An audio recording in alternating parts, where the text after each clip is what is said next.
Today, we're going to unbox ito ang ating bagong busina. Piaa brand, Piaa, whatever they called it. And auto style horn, be heard with style 400 Hz, 12 volts and 112 decibels. Malakas to. Siyempre kaya natin binili ito kasi yung busina natin from dun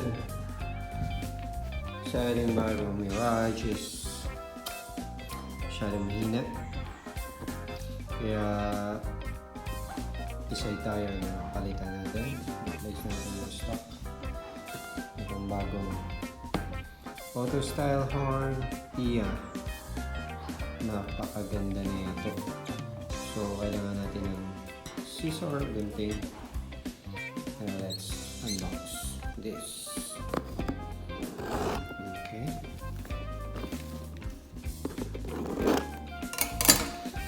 Okay. So, ito pa lang sa box, ma-recognize natin na original siya. Kasi yung fake na lumalabas na ganitong Piaa brand din is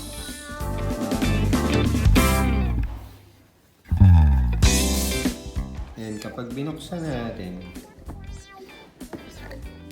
yan, ganda na kanyang box, yan yung packaging, and merong freebie na ganitong sticker which is ganyan yung original. Yung fake is merong mga white edge dito, hindi maganda yung mga pagkakakat. So, yan yung pangalawang sign original yung ating product.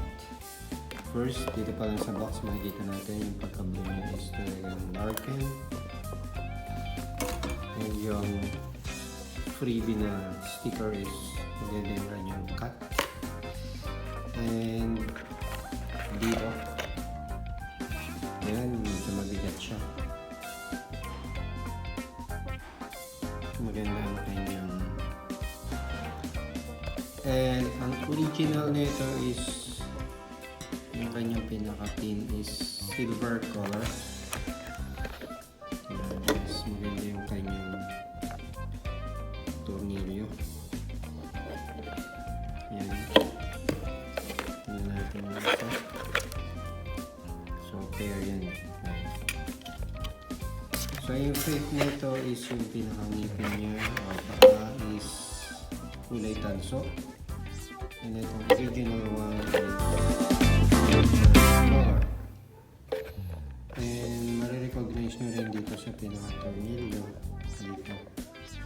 Yung fake is pangit yung pagkaka-ano niya. Tornilyo. And the other one is yan, naiikot to. Gano'n mo siya, yung fake is naiikot siya. Left and right. Hindi siya naiikot. Lagi natutwist niya dito kapag ginawa ko. So this is our new Piaa. Kakabit natin later on sa ating papakabit ko sa aking kapatid. Update ko kayo regarding sa sound kapag na-install na sa ating Mirage. So, see you later guys. Yan yung ating Piaa. Ang lakas pala. Testing yung isa. Ano kaya? So, yun. Ang lakas. Eh, pagkalaw. Ha? Ang lakas. Alam mo, Wait lang nating install. Sa online 2,000, punta kami doon. So, tatanggalin namin yan. Oo, ano, originals pa siya. Meron namin sa Ito. lahat. Ayan, yung stock niya. Masyadong mahina. Kasi sabi ni Emma, pag-iipunan pa So, isang try ulit. Isang try. Ang lakas diba? Ito, 550 kasama itong per ano. Ano ba ito? Relay, oo. Motor lang na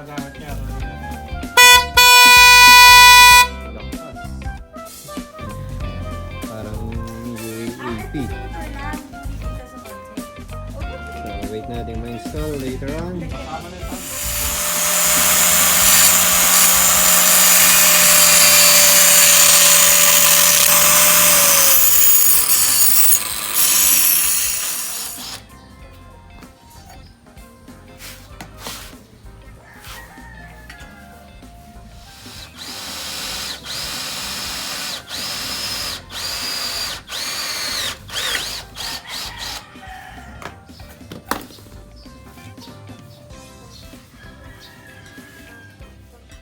Ngayon, tatanggalin natin yung stock natin na busina. Yan. Ito. Para may ilagay na natin yung ating bagong Piaa horn. Update ko kayo later on, guys. Ito yung stock na busina. Mirage. Napakaliit.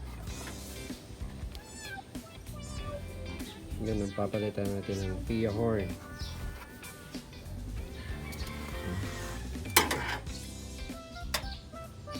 So, nakabit na yung flat bar. Then, nilalagay na lang sa dalawang butas yung Piaa horn. Then, good to go na. So, i-fix lang ng kapatid ko. Then, test natin yung 550 pesos na Piaa horn from Summer. Ayan, installed na yung ating Piaa horn.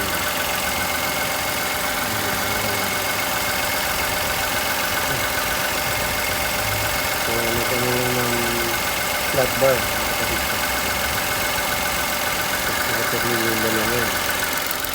Testing mo, Joel!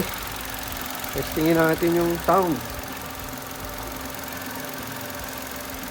ng ating 550 pesos na Piaa horn. Okay. Yan yung ating Piaa horn. Bye! Tingnan natin sa loob yung ating worth 550 pesos na pero pag sa labas mas malakas. Pero mas malakas in talaga yung real na hindi guys sa video.